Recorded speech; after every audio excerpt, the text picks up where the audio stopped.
திண்டுக்கல்லில் மளிகை கடையை பூட்டை உடைத்து கல்லாப்பட்டியில் இருந்த பணம் மற்றும் மளிகை பொருட்களை அள்ளிச் சென்ற சிசிடிவி காட்சி பரபரப்பை ஏற்படுத்தியுள்ளது. நள்ளிரவில் மர்ம நபர்கள் பழைய கல்லூரி சாலையில் தனியார் கல்லூரி அருகே உள்ள ஸ்ரீ குமரன் பலசர கடையில் பூட்டை உடைத்து கல்லாவில் இருந்த பணம் ரூபாய் 5000க்கும் மேற்பட்ட பணத்தை திருடினர். மேலும் கடையில் இருந்த கட்டைப்பை ஒன்றை எடுத்துக்கொண்டு மளிகை மற்றும் வீட்டுப்போய பொருட்களை கட்டைப்பையில் நிறைய அள்ளி போட்டு கொண்டு திருடிச் சென்றனர். காலையில் கடையை பார்த்த உரிமையாளர் கடையின் பூட்டு உடைத்து கொள்ளை சம்பவம் நடைபெற்றிருப்பது தெரிய வந்ததை தொடர்ந்து தாடிக்கொம்பு காவல் நிலையத்திற்கு தகவல் தெரிவித்தார். சம்பவ இடத்துக்கு விரைந்து வந்த தாடிக்கொம்பு காவல் நிலைய ஆய்வாளர் வசந்தகுமார் தலைமையிலான போலீசார் அப்பகுதியில் விசாரணை மேற்கொண்டு பலசரக்கடை மற்றும் அப்பகுதியில் உள்ள சிசிடிவி பதிவுகளை ஆய்வு செய்து கொள்ளை அடித்த நபர்களை தீவிரமாக தேடி வருகின்றனர். இது குறித்து சிசிடிவி பதிவில் உள்ள 2 நபர்களை கொள்ளை சம்பவத்தில் ஈடுபட்டு உள்ளது தெரிய வந்துள்ளது.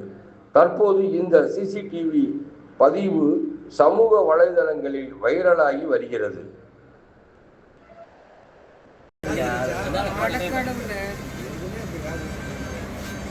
இதுக்கு இப்படி விட்டுட்டு போனீங்க காசை? இவ்வளோலாம் விட்டுட்டு போகக்கூடாது. ஒரு 200 300 இவ்வளோதான் இருக்கணும். அரை கிலோ தக்காளி கடை நல்லாரி எவ்வளோ பண்ணுறேன்.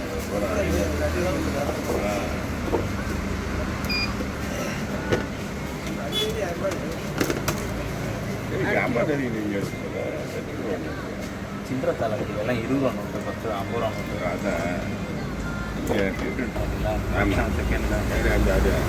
இதுக்கு முன்னாடி ஃபுட்டேஜில் பாருங்க, அவன் ஏற்கனவே இங்கே கடைக்கு வந்திருப்பான்.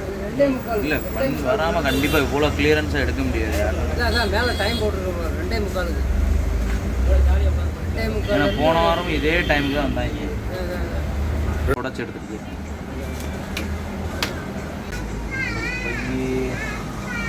380 அரிசி பார்க்கலாமாப்பா?